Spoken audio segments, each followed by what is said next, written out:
I would like to introduce you to my favorite parasite. There are millions that I could choose from, and this is it. It's called the jewel wasp.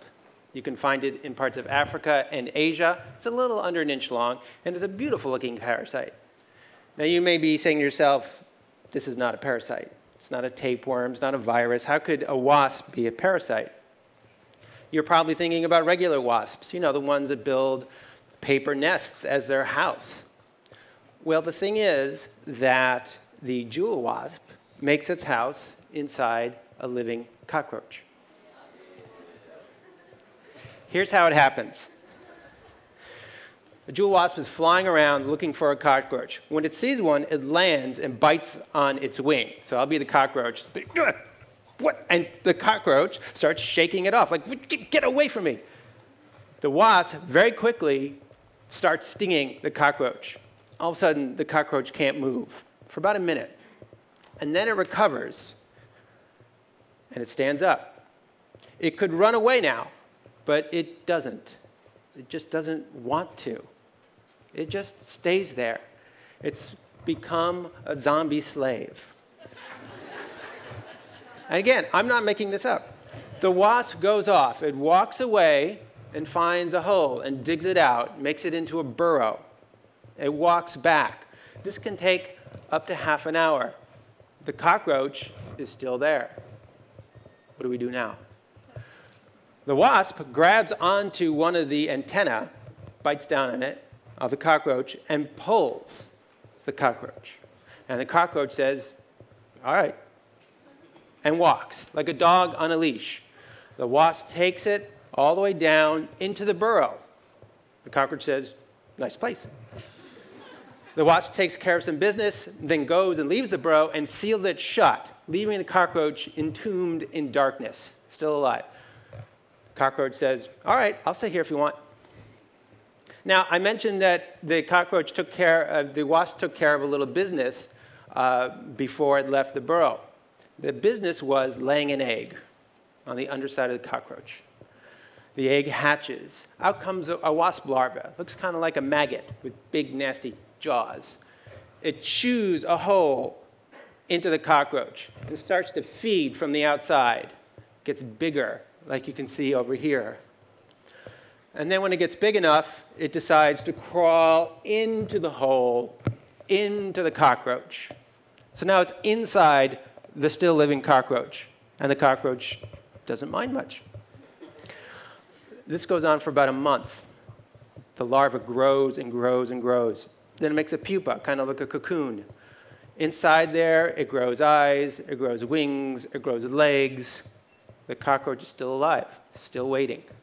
Finally, the wasp is ready to leave, and that's when the cockroach finally dies, because the fully formed adult wasp crawls out of the cockroach's dying body. The wasp shakes itself off, climbs out of the burrow, goes and finds another wasp to mate with to start this whole crazy cycle again. So this is not science fiction. This happens every day all over the world. And scientists are totally fascinated by this. They're just starting to figure out how all this happens. And when you really start to look at the science of it, you start to kind of respect this very creepy wasp. You see, the thing is that when it attacks the cockroach, it's not just stinging wildly. It delivers 2 precise stings. It knows this cockroach's nervous system like the back of your hand. The first sting goes to that spot there called the walking rhythm generators. And as you can guess, those are the neurons that send signals to the legs to move. It blocks the channels that the neurons use to send these signals. So the cockroach wants to go, it wants to run away, but it can't because it can't move its legs. And that lasts for about a minute. This is really sophisticated pharmacology. We actually use the same method, a drug called ivermectin, to cure river blindness, which is caused by a parasitic worm that gets into your eye. If you take ivermectin, you paralyze the worm using the same strategy. Now, we discovered this in the 1970s. The wasps have been doing this for millions of years. Then comes the second sting. Now, the second sting actually hits 2 places along the way. And to try to imagine how this could happen, I want you to picture yourself with a friend who's got a very long, very, very scary-looking needle.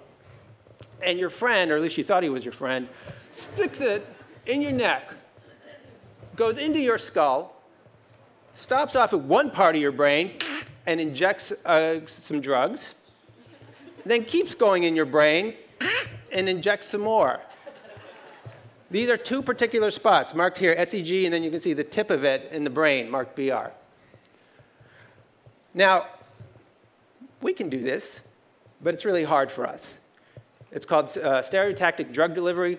You have to put a patient in a big metal frame to hold them still. You need CAT scans to know where you're going. So you look at the picture and say, well, are we going the right way? The jewel wasp has sensors on its stinger, and scientists think that it can actually feel its way through the cockroach's brain until it gets to the exact right place, and then penetrates an individual neuron, and then delivers the goods. So this is quite amazing stuff. And what seems to happen then is that the wasp is taking away the control that the cockroach has over its own body. It's taking away the cockroach's free will. We didn't really appreciate that cockroaches have free will until this wasp showed us. And we have no idea how it's doing this. We don't know yet what the venom has in it, and we don't know which circuits it's hitting in the cockroach's brain. And I think that's why this is, most of all, my favorite parasite, because we have so much left to learn from it. So, thank you very much.